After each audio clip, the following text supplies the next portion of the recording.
Oui, salam alaikum, j'espère que vous allez tous bien. Bienvenue sur la vidéo, sur la chaîne YouTube, pardon, du projet Tajweed. Ici, c'est pour vous donner de la méthode afin que vous lisiez le Coran et que nous lisions tous le Coran de la meilleure des façons que nous puissions. Euh, Il y avait un frère qui m'avait demandé de faire la vidéo pour Surat al-Mulk. Donc là, je vais faire la première ayah. Et le but, c'est que vous reproduisiez ce que je vous enseigne ici dans toutes les ayahs de Surat al-Mulk.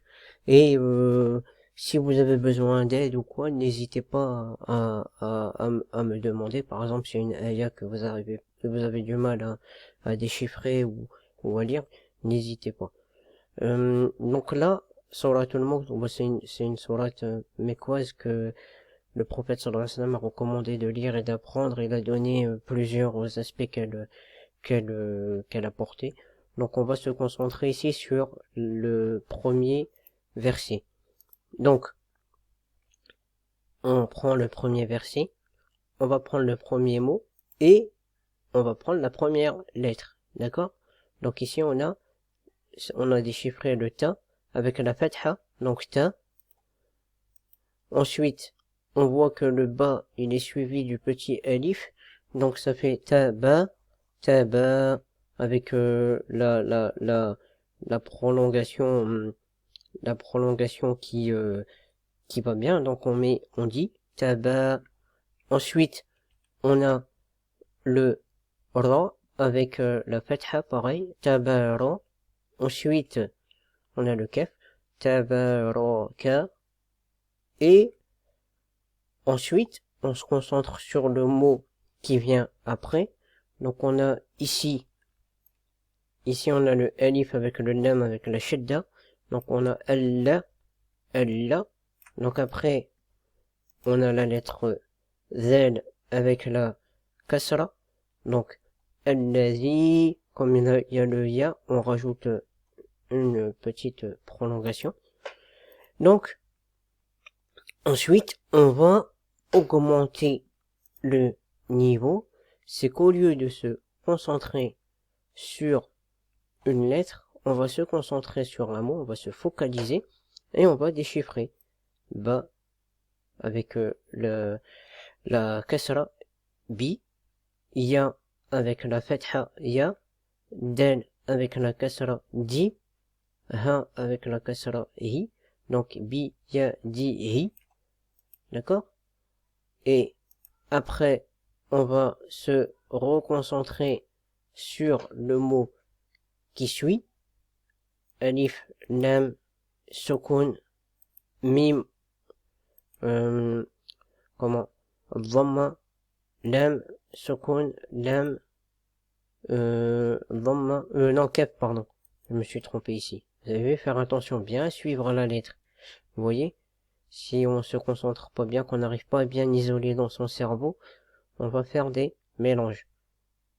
Donc je laisse volontairement cette erreur pour vous montrer en fait que dans votre cerveau, il faut que vous vous concentrez à al mulku, donc al mulku, d'accord?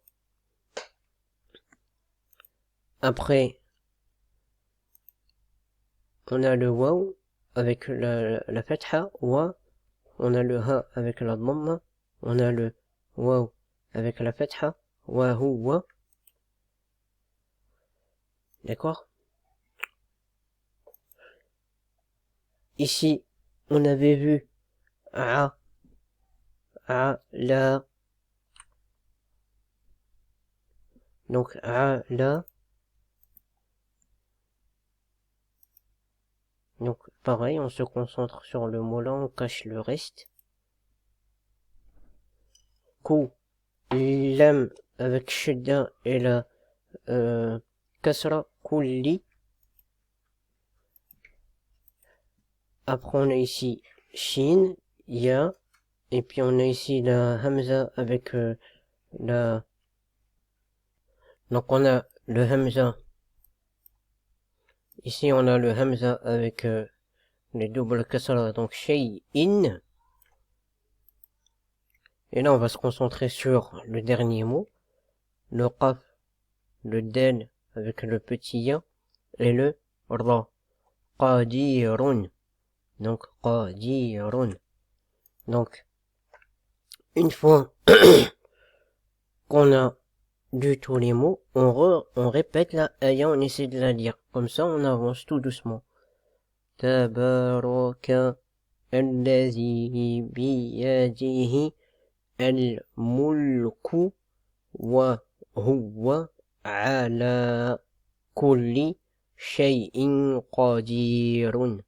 Donc là, on retient la première aya, puis on avance, Inch'Allah, avec les autres ayas.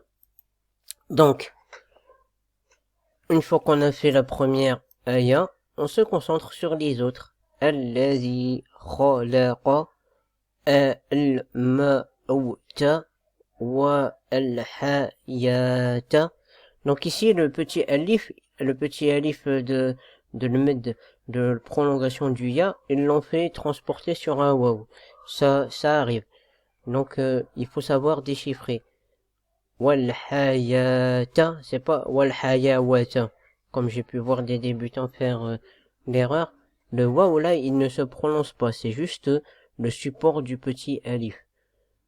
Al mauta wal hayata liyabluwakum ayyukum ahsanu amalan wa huwa al-azizu al-ghafuru. D'accord? Donc vous faites ça et vous récitez après. Vous faites comme ça, vous déchiffrez comme ça. Au début, je vous ai dit, moi, la première fois que j'ai lu le Coran en entier, ça m'a pris 4 ans et je déchiffrais comme ça. Ben, je me forçais à lire 10 minutes, un quart d'heure tous les matins. Et ça m'a pris 4 ans. Après, alhamdulillah, là, je m'oblige à lire 4 pages par jour, si c'est le minimum. Donc, Inch'Allah, j'essaie de faire ça, et c'est vrai que c'est compliqué, mais faut se donner un but, parce que dans la vie, on a des hauts, on a des bas, on a des difficultés à tenir les règles, les plannings, donc l'idéal, c'est de se forcer. Et n'hésitez pas, si vous avez par exemple des difficultés, n'hésitez pas à envoyer un petit message. Sachez qu'il n'y a aucune honte à demander l'apprentissage. Et sachez une chose, c'est que quelqu'un qui sait aujourd'hui, c'est quelqu'un qui ne savait pas hier. Donc si vous ne savez pas aujourd'hui, demain vous allez être une personne qui sait. Mais il faut vous donner les moyens d'y arriver. Inch'Allah. Et je vous dis à bientôt, et n'hésitez pas pour des remarques, ou si par exemple il y a une aya que vous avez du mal, je la décortiquerai pour vous, et ça, pour vous faciliter. Mais donnez-vous un programme. N'attendez pas que je poste une vidéo pour le faire. Faites-le vous en avançant, et ça c'est un support. Un support, c'est juste là en cas de difficulté, mais ça doit pas être la source. Comme on dit, un panneau il indique la route, un panneau ça n'est pas la route. Si vous devez aller à un endroit et que vous restez bloqué à un panneau, vous n'allez pas avancer en fait. Donc j'espère que c'est clair et je vous dis à bientôt Inch'Allah. Et qu'Allah mette la baraka dans ce travail et dans votre avancée, dans notre avancée Inch'Allah. Et qu'Allah nous donne la capacité de résister à notre âme et à nos difficultés. Je vous dis à bientôt Inch'Allah. Assalamu alaikum wa rahmatullahi ta'ala wa barakatuh.